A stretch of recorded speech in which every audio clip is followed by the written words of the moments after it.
Welcome back. Today we're going to talk about transversals again, but today we are going to discover what happens with these angles when our lines are parallel. So in our diagram here, we're going to mark these two angles here parallel. So remember, we can put these little arrows on them.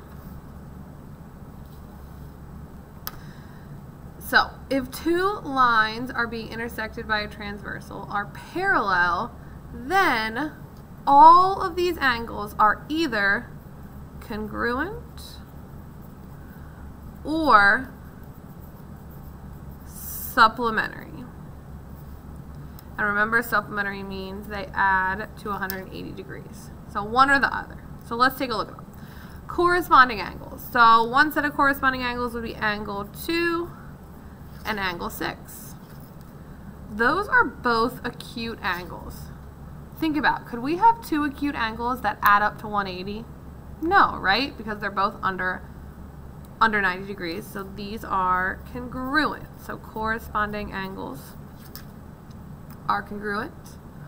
Alternate interior. So one example of that would be 4 and 5.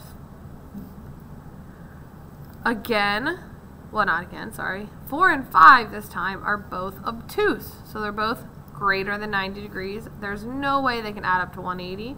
So those are also congruent. So alternate interior angles are congruent. Alternate exterior angles, an example of that would be 7 and 2. We have two acute angles. They will never add up to 180. So alternate exterior angles are congruent. So when you're looking at this diagram, if you have two acute angles or two obtuse angles, those angles will always be congruent. All right, next we've got same side interior. So that would be 3 and 5. So 3 is an acute angle, 5 is an obtuse angle. Now, we know that an obtuse angle and an acute angle, there's no way they can ever be congruent. One is greater than 90, one is less than 90. So those will be supplementary.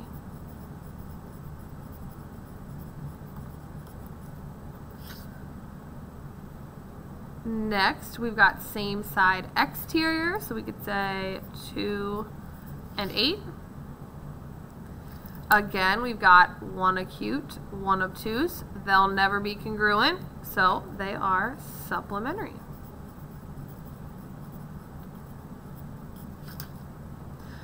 This might seem like a lot to remember, but let's break it down a little bit. Let's pretend like angle 1 is 100 degrees.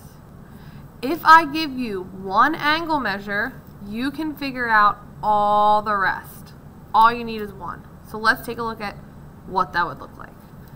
So angle 1 is 100 degrees. 1 and 4 are vertical angles. We know vertical angles are congruent.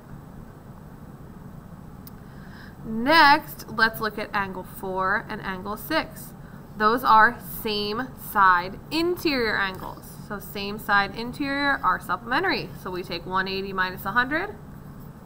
Angle 6 is 80 degrees, sorry. Next, how about 4 and 5? 4 and 5 are alternate interior. So alternate interior are congruent. So if angle 4 is 100 degrees, so is angle 5. 3 and 6 are also alternate interior. So they're congruent. So angle 3 excuse me, is 80 degrees. Next, let's look at 1 and 8. 1 and 8 are alternate exterior angles. Alternate exterior angles are, again, congruent. So angle 8, 100 degrees. Let's see. Next, let's look at 2 and 8.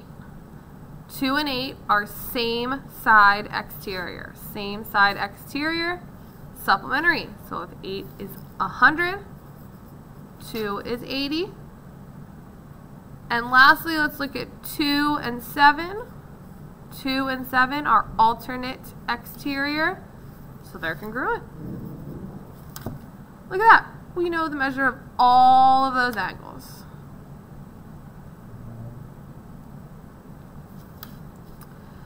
So let's practice this a little bit. So, using our diagram up here, if the measure of angle 1 is 99 degrees, what is the measure of angle 5? So, the measure of angle 1 and 5. So those are corresponding angles. Corresponding angles are congruent. So if the measure of 1 is 99 degrees, the measure of angle 5 would also be 99 degrees. Next, we've got angle 1 and 7. So if you look up here, angle 1 and angle 7, those are same side exterior. So same side exterior, those are supplementary. So that means they add to 180. So if we take 180 minus 99, we will get 81. So the measure of angle 7 would be 81 degrees. Now, you didn't think we were going to stop at numbers, right? Let's use some algebraic expressions here. The measure of angle 7 is 2x plus 4. The measure of angle 2 is 3x minus 5. We're going to try and find x. So 7 and 2, let's look at our diagram up here. So 7 and 2, those are alternate exterior angles. Alternate exterior angles. We know those are congruent. So what can we do with their two angle measures? Set them equal to each other, right? They're congruent. So 2x plus 4 equals 3x minus 5. And then from there, it's an equation we all know how to solve. So subtract 2x, we'll be left with x equals, add 5, we'll get x equals 9. Now, another question I could ask is, now that we know that x is 9, what's the measure of angle 7? We're just going to plug that x in here. So 2 times x, which we know is 9, plus 4. So 18 plus 4 gives us 22 degrees. Alright, last one's very tricky. So we have too many ifs here, first of all. The measure of angle 6 equals x plus 11. The measure of angle 3 equals 3x minus 7. Before we find the measure of angle x, let's find x first. Let's find x first, and then we'll deal with this measure of angle 4. So 6 and 3, let's take a look at our diagram. 6 and 3 are alternate interior, so alternate interior angles are congruent. So we can set them equal to each other. X plus 11 equals 3x minus 7. Solve for x, we'll get 2x equals 18. Oh, that's weird. X equals 9 again.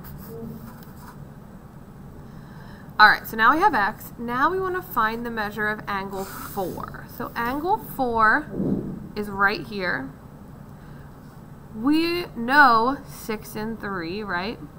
So there's two ways we can think about this. 3 and 4 here form this straight line, this straight angle. So we know together they equal 180. We could also look at 6 and 4. Those are same side interior, which again are supplementary. So we can use our x to find the measure of one of these angles, and then just take 180 minus whatever that is. So let's do 6. So the measure of angle 6 is x, which is 9, plus 11. So the measure of angle 6 right here is 20 degrees. So 4 is going to be supplementary with that. So 180 minus 20 will give you 160 degrees. So the measure of angle 4 is 160 degrees.